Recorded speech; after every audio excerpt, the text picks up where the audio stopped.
കേരളത്തിന്റെ മുൻ ആരോഗ്യമന്ത്രി, ഇപ്പോൾ വടകരയിൽ നിന്ന് മത്സരിക്കുന്ന LDF സ്ഥാനാർത്ഥി ഷൈലജ ടീച്ചർ, എനിക്ക് ഏറെ പ്രിയപ്പെട്ട, ഞാൻ വളരെ ബഹുമാനിക്കുന്ന ആൾ തന്നെയാണ്.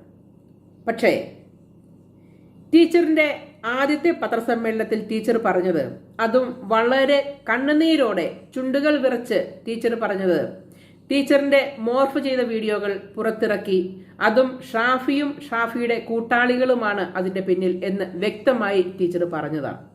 ടീച്ചറിൻ്റെ ആ സംസാരം അതിൽ 100% സത്യസന്ധമാണ് എന്ന് ഞാൻ വിചാരിച്ചു. അതുകൊണ്ട് തന്നെ അതിൻ്റെ പിറകെ ഞാൻ യാത്ര ചെയ്തു. കാരണം നമ്മുടെ മുൻ ആരോഗ്യമന്ത്രി, ഒരു വലിയ സ്ഥാനം വഹിക്കുന്ന ടീച്ചറമ്മ എന്നെല്ലാവരും വിളിക്കുന്ന ഷൈലജ ടീച്ചർ ഒരു കള്ളം പറയും എന്നൊരിക്കലും ഞാൻ വിശ്വസിച്ചിരുന്നില്ല.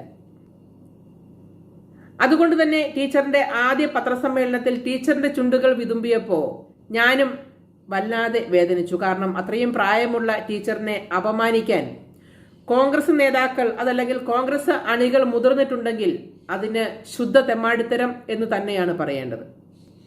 അതുകൊണ്ട് തന്നെയാണ് ഞാൻ അന്ന് പ്രതികരിക്കുകയും ചെയ്തത്. പക്ഷെ ടീച്ചറിന്റെ രണ്ടാമത്തെ പത്രസമ്മേളനം അതും ഞാൻ കണ്ടു.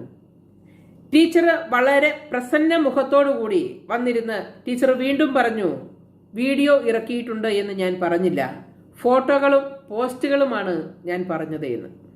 പക്ഷെ ടീച്ചറെ, അതിനകത്ത് ഉണ്ടായ ഒരു കുഴപ്പം, ടീച്ചർ ഏത് രാഷ്ട്രീയത്തിൽ വിശ്വസിച്ചാലും ടീച്ചറിന്റെ വ്യക്തിത്വത്തെ ഒരു രാഷ്ട്രീയത്തിനും അടിയറ വയ്ക്കും എന്ന് ഞാൻ വിചാരിച്ചിരുന്നില്ല.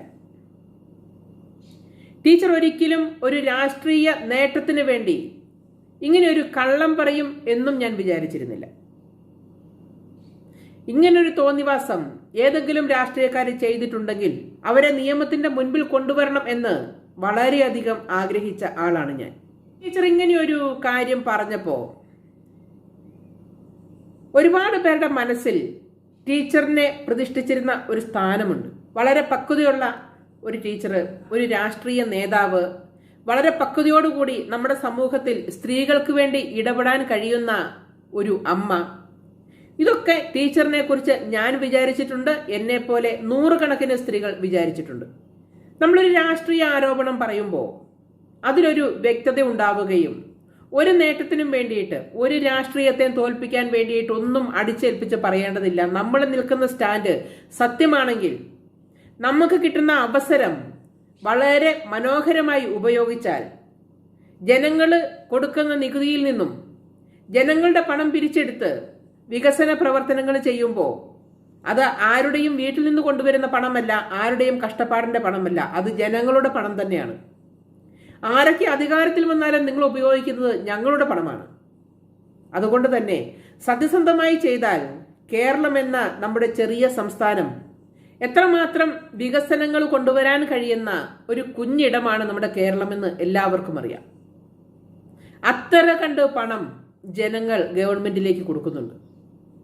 ആ പണം കൊണ്ട് മാന്യമായി ചെയ്യേണ്ട കാര്യങ്ങൾ ചെയ്താൽ, അതിന്റെ നേർപകുതി തന്നെ കീശയിലേക്ക് വരണമെന്നുള്ള വാശിയില്ലാതെ കണ്ട് പ്രവർത്തിച്ചാൽ ഏത് രാഷ്ട്രീയക്കാർക്കും ജനങ്ങൾക്കിടയിൽ സംസാരിക്കാം.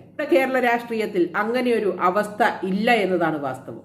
ടീച്ചർക്ക് ഒരുപാട് അവസരങ്ങൾ ഉണ്ടായപ്പോഴെല്ലാം ടീച്ചറുടെ പ്രവർത്തനങ്ങളിൽ ഒരു പരിധിവരെയൊക്കെ പല വാഗ്വാദങ്ങളും പല കൊള്ളത്തരങ്ങളും ഒക്കെ കേട്ടെങ്കിലും എല്ലാവരെയും തട്ടിച്ചു നോക്കിയാലും എനിക്ക് ടീച്ചറിനോട് ഒരു ബഹുമാനം ഉണ്ടായിരുന്നു. ഒരിക്കലും ടീച്ചറെ കള്ളം പറഞ്ഞുകൊണ്ട് ജയിക്കാൻ വേണ്ടി ശ്രമിക്കരുത്. വ്യക്തിത്വത്തെ മറ്റുള്ള ഒന്നിനും വേണ്ടി പണയം വയ്ക്കാതിരിക്കുക. രാഷ്ട്രീയത്തിൽ പരസ്പരം ജയിക്കാൻ വേണ്ടി വാഗ്വാദങ്ങൾ നടത്തുമ്പോൾ ഏത് കള്ളം പടച്ചുവിട്ടും ജയിക്കാം, അതല്ലെങ്കിൽ ഏത് കള്ളം പടച്ചുവിട്ടും മറ്റൊരാളെ അടിച്ചമർത്താം എന്ന് വിചാരിക്കുന്ന ഏത് രാഷ്ട്രീയക്കാരോടും എനിക്ക് പറയാനുള്ളത് ഇത് തന്നെയാണ്. ജനങ്ങളുടെ പണം പിരിച്ച് നിങ്ങൾക്ക് പ്രവർത്തിക്കാൻ അവസരമുള്ളപ്പോൾ നിങ്ങളുടെ പോക്കറ്റിലേക്ക് എന്ത് വീഴുമെന്ന് വിചാരിച്ച് മാത്രം വികസന പ്രവർത്തനങ്ങളെ കാണുന്ന രാഷ്ട്രീയക്കാർക്ക് ജനങ്ങളുടെ മുഖത്തു നോക്കി വോട്ട് ചോദിക്കാൻ ഒരല്പം വിറയുണ്ടാവും. അതാണ് ഇന്ന് നമ്മുടെ കേരള രാഷ്ട്രീയം കാണുന്നത്. പച്ചക്കള്ളം വന്നിരുന്ന് പറയുമ്പോഴും കൈയടിക്കുന്ന കുറെ അണികളെ മാത്രമേ നിങ്ങൾ കണ്ടിട്ടുള്ളൂ. അതിനങ്ങേപ്പുറം അത് പച്ചക്കള്ളമാണെന്ന് മനസ്സിലാക്കുന്ന ഒരു പിടി ജനങ്ങൾ മാറി നിൽപ്പുണ്ട്, അതല്ലെങ്കിൽ പുറത്തു നിൽപ്പുണ്ട് എന്ന് നിങ്ങൾക്ക് മനസ്സിലായിട്ടില്ല. ഇനി വരുന്ന തലമുറ ഇതിന്റെ സത്യം മനസ്സിലാക്കിക്കൊണ്ട് തന്നെ വരൂ. അതുകൊണ്ട് തന്നെ കേരള രാഷ്ട്രീയത്തിന്റെ ഇപ്പോഴത്തെ കള്ളത്തരവും പൊള്ളത്തരവും പൊളിക്കേണ്ടത് രാഷ്ട്രീയത്തിൽ മാന്യമായി വിശ്വസിക്കുന്ന, രാഷ്ട്രീയ അടിമത്വമില്ലാത്ത ജനങ്ങൾ തന്നെയാണ്. ഓരോ ആളുകളെയും തിരഞ്ഞെടുത്ത് ഓരോ സ്ഥാനത്തേക്കാക്കുമ്പോൾ പിന്നീട് അവരെ കണി കാണാൻ കിട്ടില്ല.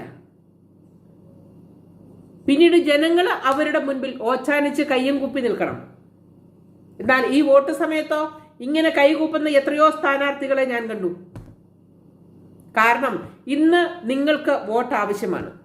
എന്നാൽ നിങ്ങൾക്ക് വോട്ട് തരുന്ന ഞങ്ങൾക്ക് നീതിയും ആവശ്യമാണ്. ഇത് ടീച്ചറിനോട് മാത്രമല്ല, എല്ലാ രാഷ്ട്രീയക്കാരോടുമാണ്. ഓച്ചാനിച്ച് നിൽക്കുന്ന പ്രജകളാവും ജനങ്ങൾ എല്ലാ കാലവും എന്ന് വിചാരിക്കരുത്. എന്ത് കള്ളത്തരങ്ങളും ഇവിടെ ചിലവാകും എന്നും വിചാരിക്കരുത്. ചില കാര്യങ്ങളെ, അതിന്റെ സത്യത്തെ പുറത്തേക്ക് കൊണ്ടുവരണം എന്ന് ആഗ്രഹിക്കുന്ന കുറെ ജനങ്ങൾ നമുക്കിടയിലുണ്ട്. സത്യത്തിന് വേണ്ടി പൊരുതാൻ ഇപ്പോഴും ജനങ്ങളുണ്ട്. ചെറുപ്പക്കാരുടെ കണ്ണു കെട്ടാമെന്നുള്ള അബദ്ധധാരണകളൊന്നും വേണ്ട. അതൊക്കെ ചില അടിമകളിൽ മാത്രമേ സാധിക്കുകയുള്ളൂ. അതുകൊണ്ട് ഏറ്റവും എളുപ്പം വളരെ സത്യസന്ധമായി, വളരെ മാന്യമായി, അഴിമതികളുടെ കറപുരളാതെ, കള്ളത്തരങ്ങളുടെ യാതൊരു മേൻപൊടിയുമില്ലാതെ ഭരിക്കാൻ സാധിച്ചാൽ രാഷ്ട്രീയ ഭേദമന്യേ ഇവിടെ നിന്നും ജയിച്ചു പോകാൻ അങ്ങനെ പ്രവർത്തിക്കുന്നവർക്ക് കഴിയുമെന്നതിൽ ഒരു സംശയവും വേണ്ട. ജനങ്ങൾ തരുന്ന പണം, ജനങ്ങൾ തരുന്ന ശമ്പളം, പിന്നെ എന്തുകൊണ്ട് നിങ്ങൾക്ക് ജോലി ചെയ്തുകൂടാ?